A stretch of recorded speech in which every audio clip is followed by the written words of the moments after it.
আসসালামু আলাইকুম। স্বাগত সবাইকে। আশা করি মহান আল্লাহ পাকের অশেষ অশেষ রহমতে আমার প্রাণপ্রিয় ভাই বোনেরা অনেক ভালো আছেন এবং সুস্থ আছেন। এনএচএ ইম্পর্টেন্ট এমসিকিউ সলভিং সিরিজ পর্বের প্রথম ভিডিওতে আপনাদের জানাই সুস্বাগতম। মূলত এই ধরনের ভিডিওতে আমি মূলত চেষ্টা করব বিভিন্ন বিষয়ের যে গুরুত্বপূর্ণ টপিক আছে সেই টপিকের আদলে প্রশ্নগুলো কিভাবে সলভ করতে হয় বা কোনো টেকনিক আছে কিনা বা কি কি জানা লাগবে সে বিষয়গুলো নিয়ে কথা বলতে। তো তারই ধারাবাহিকতায় আমি এই প্রথম ভিডিওতে আমি মূলত চেষ্টা করব ইংরেজি গ্রামারের যে একটা গুরুত্বপূর্ণ টপিক আছে position of parts of speech, সেই পজিশন অফ পার্টস অফ স্পিচের যে একটা টপিক আছে পজিশন অফ নাউন, ঠিক আছে, এটা নিয়ে একটু কথা বলতে। মূলত position of parts of speech আপনারা মূলত জানেন এই চ্যাপ্টারটিতে মূলত কি করা হয়, একটা সেন্টেন্স দেয়, একটা সেন্টেন্স দিয়ে একটা নিচে একটা আন্ডারলাইন করে বলবে যে এটা কি নাউন হবে, অ্যাডজেক্টিভ হবে নাকি অ্যাডভার্ব হবে, এই ধরনের প্রশ্ন হয় যেটা বাংলাদেশের সকল চাকরি পরীক্ষায় আসে, ঠিক আছে। সো খুবই ইম্পর্ট্যান্ট একটা টপিক এবং এই ভিডিওতে আমি পজিশন অফ নাউন অর্থাৎ নাউন কীভাবে আইডেন্টিফাই করবেন সেটা নিয়ে মূলত একটু কথা বলবো, ঠিক আছে। আর সামনের ভিডিওতে হয়তো অ্যাডজেক্টিভ আসবে, প্রিপোজিশন আসবে, এগুলো আমি অল্প অল্প করে দিতে থাকবো। আর এছাড়াও আমি বলেছি যে শুধুমাত্র যে এমসিকিউ সলভিং সিরিজটা শুধুমাত্র ইংরেজির উপর তা কিন্তু না, দেখবেন যে সামনে ম্যাথের জন্য আসবে বা বিজ্ঞানের জন্য আসবে বা বাংলার জন্য আসবে। সো এগুলো আপনার মোটামুটিভাবে দিলে কিছুটা কাজ দেবে ইনশাল্লাহ। সো যাই হোক না কেন, আপনার সামনে যে শীটটা দেখতে পাচ্ছেন এই শীটটা মূলত মাস্টার বই থেকে নেওয়া, ঠিক আছে। এই শীটটা মূলত মাস্টার বই থেকে নেওয়া। মূলত মাস্টার বইয়ে আমার কি হয়েছিল, এই চ্যাপ্টারের যে পেজগুলো সেগুলো ছিল না, ঠিক আছে। তো আমি কি করেছি, অন্য বই থেকে প্রিন্ট করে নিয়েছি এই 20 পেজ। তো এই কারণে এটা শীট হিসেবে দেখছেন, এটা আমার জন্য ভালো হচ্ছে, আপনাদের বোঝাতেও সুবিধা হবে। এবং সামনে আরেকটি বই আছে, সেটি হচ্ছে আপনার ইংলিশ টিউটর বই। সো এই ইংলিশ টিউটর বইটা রাখার উদ্দেশ্যটা হচ্ছে মাস্টার বইটা পড়ার পর ইংলিশ টিউটর বই আর কোনো কিছু জানার আছে কিনা সেটা আমি জাস্ট একটু আপনাদের বলার চেষ্টা করবো। আসলে তেমন কিছু জানার থাকবে না, 2-3টা প্রশ্ন একটু ধরিয়ে দিলে আপনারা হয়তো বিষয়টা বুঝতে পারবেন, ঠিক আছে। এই আর কি বিষয়। তো এখন আমি মূলত চেষ্টা করব নাউন নিয়ে একটু কথাবার্তা বলতে। নাউন নিয়ে আমি কথা বলার শুরুতে 3-4টা ক্যাটাগরি নিয়ে কথা বলবো, ঠিক আছে। কারণ এই 3-4টা ক্যাটাগরি যদি আপনার মাথায় একদম ভালো মতো সেট হয়ে যায় আপনি যে কোনোভাবে নাউন ইনশাল্লাহ চিনতে পারবেন। তো প্রথম যে ক্যাটাগরি নিয়ে কথা বলবো সেটি হচ্ছে ডেটারমিনার নিয়ে। এখন প্রশ্ন হচ্ছে ডেটারমিনার জিনিসটা কি এবং ডেটারমিনার শিখলে আমাদের লাভটা কি। কারণ ডেটারমিনারের পর নাউন হয়, ডেটারমিনারের পর কি হয়, নাউন হয়। এই কারণে আমি এটাকে নাম দিব ডিএন মেথড। ডিএন মেথড হচ্ছে ওই যে আমরা তো সবাই ডিএনএ সম্পর্কে জানি, ডিএনএ আমাদের সবার ডিএনএ যে বিষয়টা, ডিএনএ এটা দেওয়া লাগবে না, ডিএন লিখবেন। মানে ডেটারমিনারের পর কি হবে, নাউন হবে। অর্থাৎ ডিএন মেথডের সাহায্যে আমরা কিন্তু কি করব, 60% কোশ্চেন সলভ করতে পারবো, ঠিক আছে। কারণ চাকরি পরীক্ষার যে বিগত প্রশ্নগুলো আমরা যদি দেখি তাহলে 60% কোশ্চেন এই জায়গাটা থেকেই মূলত আসছে।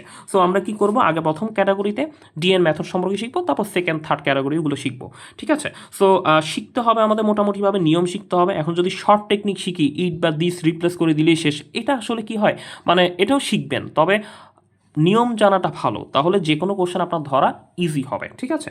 সো এই আর কি বিষয়। এখন আমরা মোটামুটি ডেটারমিনার নিয়ে একটু কথা বলতে চাচ্ছি। ডেটারমিনার জিনিসটা কি, ডেটারমিনার জিনিসটা হচ্ছে এগুলো হচ্ছে এমন শব্দ বা শব্দাংশ, আমি একদম সহজ করে বলি, এগুলো হচ্ছে এমন শব্দ বা শব্দাংশ যা দ্বারা সংখ্যাবাচকতা, নির্দিষ্টতা, অনির্দিষ্টতা যে কোনো কিছু বোঝাতে পারে, ঠিক আছে।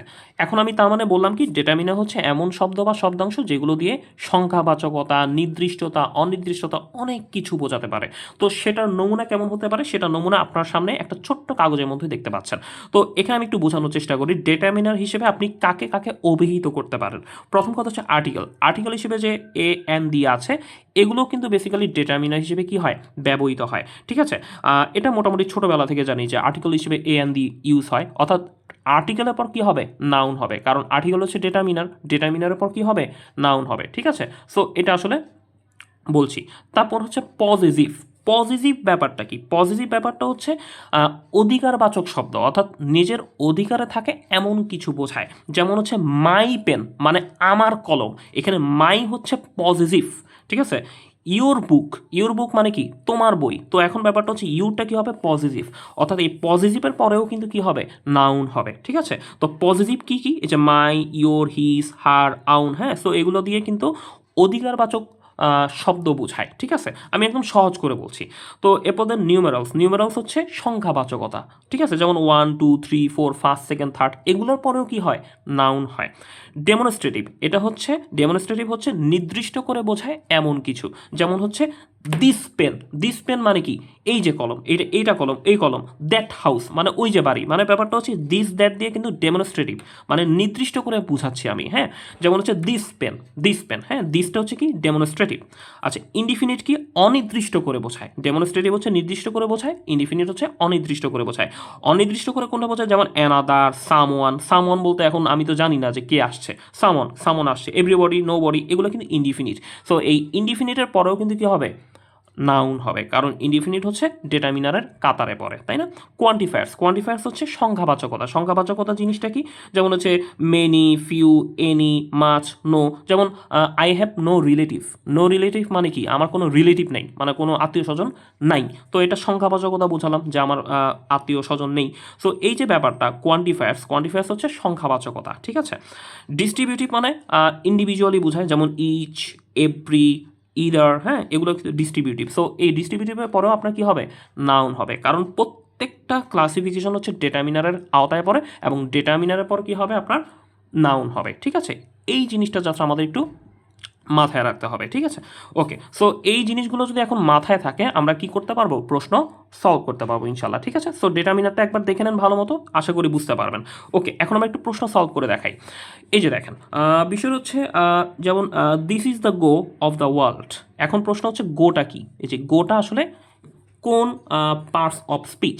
এখন একটা জিনিস খেয়াল করে দেখেন, গোয়ের আগে কি আছে, দি আছে, দিটা জানি কি ছিল, আর্টিকেল ছিল, আর্টিকেলটা জানি কি ডেটামিনার। সো ডেটামিনার পর কি হবে, নাউন হবে। তার মানে হচ্ছে এই দিয়ের পর যে গো আছে এটা কি হবে, নাউন হবে, ঠিক আছে। তেমন যেমন I worked for a while, so এখানে এটা কি, এটা হচ্ছে আর্টিকেলের পরে কি হবে, আপনার নাউন হবে, কারণ আর্টিকেল হচ্ছে কি ডেটামিনার পর কি হবে, নাউন হবে, ঠিক আছে। এরপর আপনি দেখেন একটা লম্বা চড়া বাক্য আছে, educating girls contributes to an increase of wealth through its impact on economic development. অনেক বড় লাইন, কিন্তু বড় লাইন হলেও কি হয়েছে, আপনি দেখেন ইনক্রেসটা বলছে কোন পার্টস অফ স্পিচ, ইনক্রেসের আগে একটু দেখেন তো কি আছে, অ্যান আছে। সো এটা কি আর্টিকেল না, একটু আগে তো পড়েছি, আর্টিকেলের পর কি হবে, নাউন হবে, কারণ আর্টিকেল হচ্ছে ডেটামিনারের আওতায় পড়ে। সো ডেটামিনার পর কি হবে, নাউন হবে। সো এটা একটু যদি ভালো করে মাথায় থাকে, আপনি যে কোনো প্রশ্ন সলভ করতে পারবেন। আরও যদি প্রশ্ন দেখি, এখানে সবগুলাই আছে, যেমন I don't recover a second to take up my cause. তো এখন দেখেন এই যে সেকেন্ডটা কি হবে, এইখানে বলছে সেকেন্ডটা কোন পার্টস অফ স্পিচ। তো সেকেন্ডের আগে একটু দেখেন তো এটা কি আর্টিকেল না, আর্টিকেলের পর কি হবে আপনার নাউন হবে, তাই না বিষয়টা। সো এইভাবে করে প্রশ্ন সলভ করেন। এরপর এটাও দেখেন যে এই যে we shall not see his look again, হ্যাঁ, we shall not see his look again, এখানে লুকটা কি, লুকের আগে দেখেন তো কি আছে, হিজটা জানি কি ছিল ভাই বোনেরা, দেখেন তো এই যে হিজটা কি ছিল, পজিটিভ ছিল, এই যে অধিকারবাচক শব্দ যেটা আমি একটু আগে কথা বললাম, হ্যাঁ। সো হিজের পর যেহেতু এটা পজিটিভের পর কী হবে, নাউন হবে, ঠিক আছে। আশা করি বুঝতে পারছেন, দেখেছেন যে এটার কারিশমাটা কি। আপনি যদি এটা একটু ভালো মতো পড়েন, আপনি অনেক প্রশ্ন এখানে সলভ করে ফেলতে পারবেন, ঠিক আছে। যেমন এই যে it is our central library, his total score was 145, এখানে দেওয়া আছে রানস, ঠিক আছে। সো এটা এখন দেখতে পাচ্ছেন যে হিজ বলেন, হিজটা কি পজিটিভ না, একটু আগে তো দেখেছেন। ইট ইজ আওয়ার মানে আমাদের, এটাও তো পজিটিভ বোঝায়, আওয়ার তো আপনি লেখেন নাই, তো আওয়ার কি বোঝাচ্ছে না positive, my, your, our, his, her, own, আমি সবগুলো লিখিনি, কিছু গুরুত্বপূর্ণগুলো লিখেছি আর কি। তাহলে মোটামুটি বুঝতেই পারছেন যে ডেটামিনারের পর কি হচ্ছে, নাউন হচ্ছে। সো এভাবে করে আপনি কি করতে পারবেন, প্রশ্ন সলভ করতে আপনি পারবেন, ঠিক আছে। সো আশা করছি এই টপিকটা বুঝেছেন। যেমন দেখেন যে you have no right to do waste water though you pay for it. তো এখন এই যে নোটা কি ছিল, নোটা ছিল কোয়ান্টিফায়ার্স, এই যে নোটা ছিল কি কোয়ান্টিফায়ার্স, মানে নো মানে নাই, ঠিক আছে, সংখ্যাবাচকতা বোঝাচ্ছে, তাই না, এই যে নো। সো কোয়ান্টিফায়ার্সের পর কি হবে, নাউন হবে, কারণ কোয়ান্টিফায়ার্সটা হচ্ছে আপনার কি, যে এটা হচ্ছে আপনার ডিটারমিনার। সো এখানে আছে নো সাধারণত অ্যাডজেক্টিভ হিসেবে ব্যবহৃত হয় বিধায়, এটা ঠিক আছে, কিন্তু আমি আপনাদেরকে এভাবে করে বলার চেষ্টা করছি, আপনাদের হয়তো এভাবে একটু মনে থাকবে, ঠিক আছে। আপনার এখানে বিভিন্ন রুলস আছে, এই আর কি বিষয়। সো আমরা আশা করি বুঝতে পেরেছি যে ডিএন মেথডের কারিশমাটা কি, 60% কোশ্চেন আপনি খুব ভালো মতো সলভ করতে পারবেন। দ্বিতীয় কথা হচ্ছে প্রিপোজিশনের পর নাউন হয়, ঠিক আছে। কি হয়, প্রিপোজিশনের পর নাউন হয়, দ্যাট মিনস হচ্ছে পিএন মেথড। এখন আমি বলতে পারি সেটা কি, পিএন মেথড। পিএন একটু আগে শিখছি ডিএন মেথড, এখন শিখতেছি পিএন মেথড। পিএন মেথড হচ্ছে প্রিপোজিশনের পর নাউন হয়। যেমন হচ্ছে এই যে দেখতেই পাচ্ছেন যে হ্যান্ডেল উইথ কেয়ার, তো উইথটা কি প্রিপোজিশন না, প্রিপোজিশন তো চিনি আমরা, ইন, অন, উইথ, হ্যাঁ এগুলো তো প্রিপোজিশন, আমরা তো মোটামুটিভাবে জানি। তো প্রিপোজিশনের পর কি হবে? নাউন হবে। যেমন it needs to be done with care, তো উইথটা কি প্রিপোজিশন, না প্রিপোজিশনের পর কি হবে? নাউন হবে। ঠিক আছে, এই যে দেখেন যে অফ, অফ হচ্ছে প্রিপোজিশন, এবং জুডিশিয়ারি তো প্রিপোজিশনের পর কি হবে? নাউন হবে। এই যে দেখেন প্রিপোজিশনের পর কি হবে? নাউন হবে। সো পিএন মেথড দিয়ে আপনি শেষ করে ফেলতে পারলেন। ঠিক আছে, এরপরে যে এখানে আবার একটা দেওয়া হচ্ছে ডেমনস্ট্রেটিভ অ্যাডজেক্টিভ, এটা তো দেখেন এই যে শিখিয়ে ফেলেছেন এখানে। ঠিক আছে, এই যে ডেমনস্ট্রেটিভ অ্যাডজেক্টিভ, এটা কি নির্দিষ্ট করে বোঝাবে। যেমন I left my bag in this morning, so দিসটা কি? দিসটা হচ্ছে আপনার ডেমনস্ট্রেটিভ, সো ডেমনস্ট্রেটিভ পরে কি হবে? নাউন হবে, তাই না বিষয়টা? এই যে দেখেন আমি এখানে লিখেছিলাম না ডেমনস্ট্রেটিভ দিস দ্যাট। ঠিক আছে, এই আর কি বিষয়। এই যে ফাইন্ড আউট দিস টেক্সট, এই যে দিসটা কি? ডেমনস্ট্রেটিভ, সো ডেমনস্ট্রেটিভের পর কি হবে? আপনার নাউন হবে। সো বুঝতেই পারছেন। ঠিক আছে, আবার সো এটা আশা করছি ইনশাল্লাহ কোনো সমস্যা আপনার এখানে হবে না। ঠিক আছে, যেমন এই যে I have receive my admit card, তো এটাও বুঝতে পারছেন। তো আশা করছি ডিএন মেথডও শিখলেন, পিএন মেথডও শিখলেন। এখানে আরেকটা জিনিস আছে, প্যান লেখা আছে। বলছে প্যান কি বলেন তো? প্রিপজিশনের পর অ্যাডজেক্টিভ হয়, অ্যাডজেক্টিভের পর নাউন হয়। এটা এটা একটা ডিফারেন্ট রুলস। বলে যে ভাই এটা একটু বলে দেন তো দেখি এখানে সেন্টেন্স কি আছে। যেমন in the line tossing their heads in sprightly dance, তো এখানে ওরা বলছে যে স্প্রাইটলি আসলে কি হবে? স্প্রাইটলি, স্প্রাইটলি আসলে কি হবে? এটা কি হবে? এখন ওরা বলছে দেখেন আমি এই যে প্রিপজিশন আছে না, প্রিপজিশনের পর তো আপনি কি বলে ফেলবেন বলেন তো? প্রিপজিশনের পর যেটা আছে নাউন হবে, তাই না?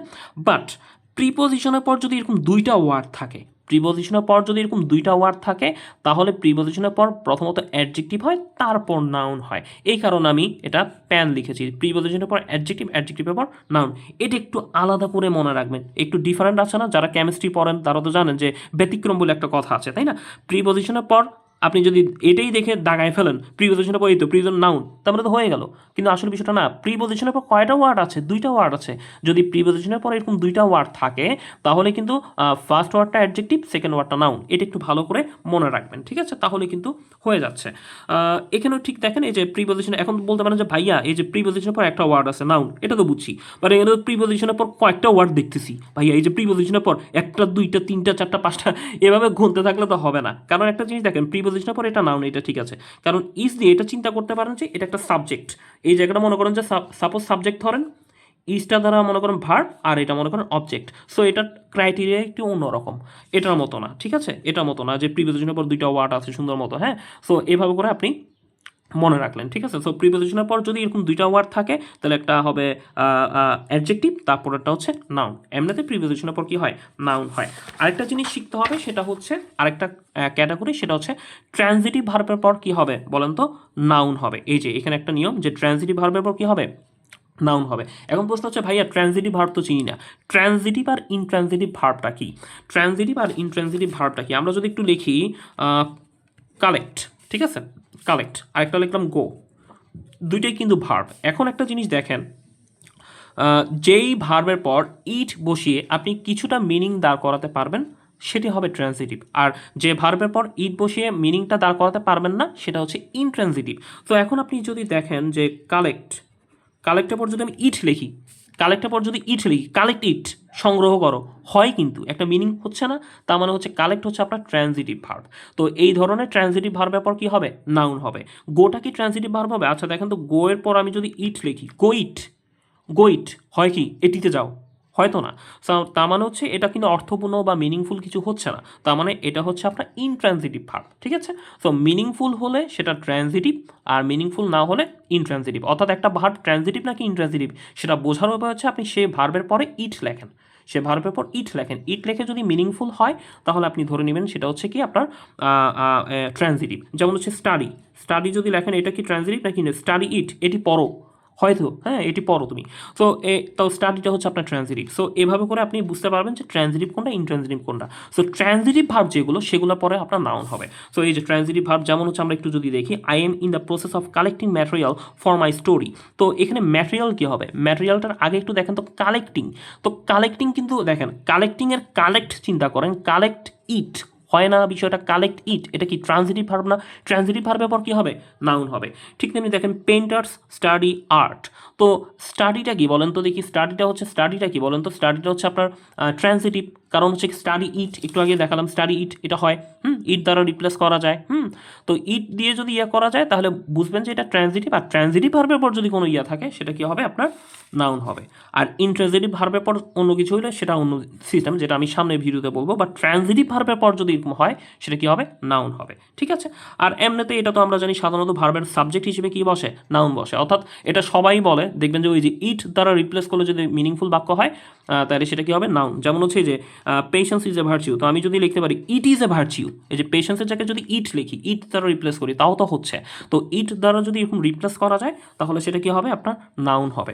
সো এটা আমরা মোটামুটিভাবে বুঝি। যেমন হেয়ারিং, এই যে এগুলো সবগুলো আপনারা বুঝতে পারছেন যে lovely comes to here regularly, হ্যাঁ। এখন আমি যদি লিখি ইট কামস হেয়ার রেগুলারলি, বা ইট দ্বারা রিপ্লেস করা যায়, বা সাধারণত ভার্বের সাবজেক্ট হিসেবে নাউন ব্যবহৃত হয়, মানে এটা কমন নিয়ম, এটা একদম কমন নিয়ম। সো কমন নিয়মে আমি এত আর পেঁচাচ্ছি না, মূলত হচ্ছে যেগুলো আপনাদের শেখা দরকার, যেগুলো পরীক্ষায় আসে সেগুলো আমি কিন্তু ভালো মতো বলতে সক্ষম হয়েছি ইনশাল্লাহ। আশা করছি এগুলো আপনি একটু ভালো মতো বুঝতে পারলেন। এখন আমি যদি একটু এখানে আসি ইংলিশ টিউটর বইটাতে, ইংলিশ টিউটর বইটাতে আসলে এই যে নাউনের যে কোশ্চেনগুলো আছে এখান থেকে এখন আপনি কিন্তু ইজিলি পেরে যাবেন, ঠিক আছে। যেমন হচ্ছে এখানে একটা কথা ছিল, যেমন এই যে hearing of the case will be next week, hearing of the case will be next week, এটা হিয়ারিংটা কি, এটা মূলত আসলে নাউন। বেসিক্যালি এটা মূলত ভার্ব প্লাস আইএনজি, ফাংশনটা হচ্ছে নাউনের মতো, ভার্ব থেকে আসছে বাট ফাংশনটা হচ্ছে নাউনের মতো, ঠিক আছে। অথবা আপনি যদি ধরেন যে বুঝতে পারছেন না এটা, তো আপনি চেষ্টা করবেন কি যে ওয়াট দ্বারা প্রশ্ন করলে, ওয়ার্ড দ্বারা যদি প্রশ্ন করা যায় সেন্টেন্সটাকে, মূলত যে উত্তরগুলো পাওয়া যায় সেটাও মূলত নাউন হিসেবে ধরা হয়। কিভাবে, যেমন হচ্ছে আমি যদি বলি what will be the next week, what will be the next week, hearing of the case will be the next week, মানে কি হবে নেক্সট উইকে, সেটা হচ্ছে হিয়ারিং অফ দ্য কেস, মানে কেসের শুনানি হবে, তাই না বিষয়টা। তার মানে ওয়ার্ড দ্বারাও যদি আপনি এভাবে উত্তরটা পেয়ে যান তাহলে কিন্তু কি হবে, সেটা নাউন হবে, ঠিক আছে। মূলত এটাকে জিরান্ড বলা হয়, কারণ ভার্ব প্লাস আইএনজি সেটা মূলত কি হিসেবে কাজ করে, জিরান্ড হিসেবে কাজ করে, আর জিরান্ড মূলত হচ্ছে নাউন, ঠিক আছে। তো এই কারণে সেটা নাউন হচ্ছে। সো এভাবে করে এটা একটু মনে রাখতে পারেন, ঠিক আছে। সো এভাবে করে আপনি সবগুলা এখানে দেখেন সবগুলো একই জিনিসই, আই ওয়ার্ক ফর আ ওয়াইল একটু আগে আপনি শিখে আসছেন। সো এগুলো কি আর আমার ইয়ে করার দরকার আছে, এই যে where there is a will there is a way, তো এখানে উইলটা কি, উইলটার আগে কি আছে দেখেন তো, ডেটারমিনার, মানে ডেটারমিনার বলতে এটা তো আর্টিকেল, তাই না, আর্টিকেলই তো ডেটারমিনার। সো বুঝতেই পারছেন বিষয়টা। তারপর হচ্ছে এখানে আপনি সবগুলো কোশ্চেনই ওইভাবে সলভ করতে পারলেন, আমার কোনো সমস্যা এখানে নাই, এই যে সবগুলো আপনি পারবেন। এই যে ইন দিস মর্নিং, দিস তো জানেন কি হবে।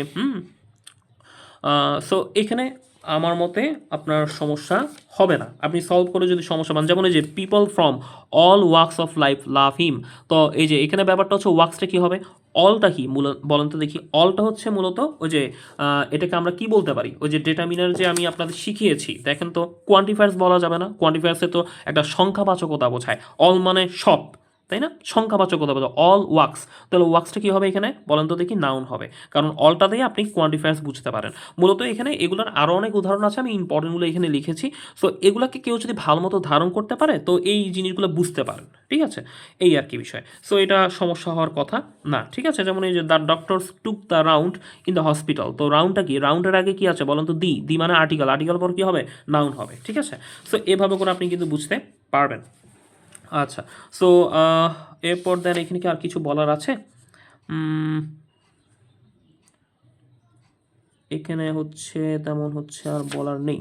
ও এখানে আরেকটা জিনিস দেখেন, এই যে I didn't lose but yours was a better buy, তো এখানে বলছে বাইটা কি, এই যে আমি আপনাদের কিন্তু শিখিয়েছিলাম, দেখেন বাইয়ের আগে বেটার, বেটারের আগে এটা কি জানিয়েছিলেন বলুন তো দেখি, হচ্ছে আপনার আর্টিকেল না, না এটার ক্ষেত্রে আর্টিকেল, হ্যাঁ আর্টিকেল। সো আর্টিকেল পর কিন্তু এই যে দেখেন এখানে কিন্তু দেখেন এ বেটার বাই, এ বাইটা কিন্তু এখানে কি হচ্ছে, নাউন হিসেবে কাজ করছে, এটা একটু আলাদা করে মনে রাখবেন, ঠিক আছে। এই যে I didn't lose but yours was a better buy, এটা আসলে অনেকটা ইয়ার মতো, ওই যে আপনি একটু আগে যে শিখেছেন না প্যানের সিস্টেম, ওই যে আমি যখন বলেছিলাম যে এটা যদিও প্রিপোজিশনের পর অ্যাডজেক্টিভের পর বেসিক্যালি কী হয় বলেন তো, নাউন হয়। এই যে প্রিপোজিশনের পর অ্যাডজেক্টিভ, অ্যাডজেক্টিভের পর কী হয় বলেন তো, নাউন হয়। তো এটা অনেকটা ওইরকম, এটা অনেকটা ওইরকম। দেখেন এ তো আর প্রিপোজিশন না, এ তো প্রিপোজিশন না, এটা এটা হচ্ছে আপনার আর্টিকেল। দেখেন আর্টিকেলের পরে কিন্তু এরকম দুইটা ওয়ার্ড আছে। সো এটা এমন যে আপনি এটার পরে হচ্ছে অ্যাডজেক্টিভ, অ্যাডজেক্টিভের পরে হচ্ছে নাউন, এভাবে করে আপনি জাজমেন্ট করবেন, ঠিক আছে। সো এটা অনেকটা এটার মতো করে, হ্যাঁ, এটা আলাদা করে একটু মনে রাখলেন, ঠিক আছে। এরকম যদি দুইটা ওয়ার্ড থাকে, দুইটা ওয়ার্ড থাকলে তার মানে হচ্ছে এরকম দুইটা ওয়ার্ড থাকলে সচরাচর যে আর্টিকেলের পর তো আমরা জানি বেসিক্যালি কি হয়, নাউন হয়। কিন্তু এরকম যদি দুইটা ওয়ার্ড থাকে, প্রথম ওয়ার্ডটা অ্যাডজেক্টিভ, পরেরটা হচ্ছে নাউন, এভাবে করে আপনি যেতে পারেন, ঠিক আছে। এই আর কি বিষয়। সো এভাবে করে আপনি মূলত কাভার আপ করতে পারেন, সবগুলোই একই জিনিসই। তো এগুলো আশা করি আপনার মাথায় থাকবে, ঠিক আছে। আর এটাও মাথায় রাখতে পারেন, যেমন হচ্ছে এই যে এটা,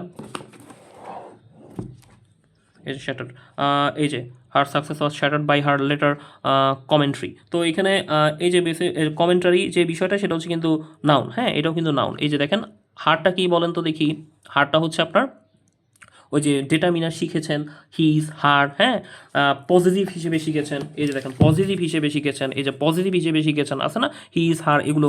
তো এখন বলতে পারেন যে ভাইয়া এটার পরেও তো দেখি দুইটা ওয়ার্ড আছে, তাই না, এই যে heart, letter and then commentary. তো সেই হিসেবে দেখেন যে দুইটা ওয়ার্ড থাকলে ওই যে অনেকটা প্যান সিস্টেম দেখেছেন না, যে এটার পর যদি দুইটা ওয়ার্ড থাকে, দেখা গেল যে প্রথমটা অ্যাডজেক্টিভ, পরেরটা নাউন, এই ফর্মেটে আসলে আপনি বিবেচনা করতে পারেন, ঠিক আছে। এটা একটা শর্ট টেকনিক, আপনি এইভাবে কিন্তু ইয়ে করতে পারেন। অনেকে যারা আসলে বেসিক বুঝতে পারবে না, তারা এইভাবে আসলে ফাইন্ড আউট করে ফেলবেন, ঠিক আছে। লাস্ট দুইটার ক্ষেত্রে আমি যেটা অনেকটা দেখবেন যে প্যানেল সিস্টেমে দেখাইছি, যে প্রিপোজিশনের পর হচ্ছে আপনার অ্যাডজেক্টিভ, অ্যাডজেক্টিভের পর নাউন। তো এখানেও দেখলাম যে আমরা কি করেছি, যে আর্টিকেলের পর হচ্ছে যদি দুইটা ওয়ার্ড থাকে, আর্টিকেলের পর বা এই যে ডেটামিনার, বোধক, এই যে শব্দগুলো শিখলেন, এগুলোর পর যদি দুইটা ওয়ার্ড থাকে, প্রথমটা বেসিক্যালি হচ্ছে আপনার অ্যাডজেক্টিভ, এরপর একটা নাউন হয়, ঠিক আছে। এমনিতে ডেটামিনার পর নাউন হয়, ডেটামিনার পর কি হয়, নাউন হয়। কিন্তু যদি দুইটা ওয়ার্ড থাকে, সেক্ষেত্রে প্রথমটা অ্যাডজেক্টিভ, পরেরটা হচ্ছে নাউন হয়। এটা একটু মনে রাখবেন, ঠিক আছে।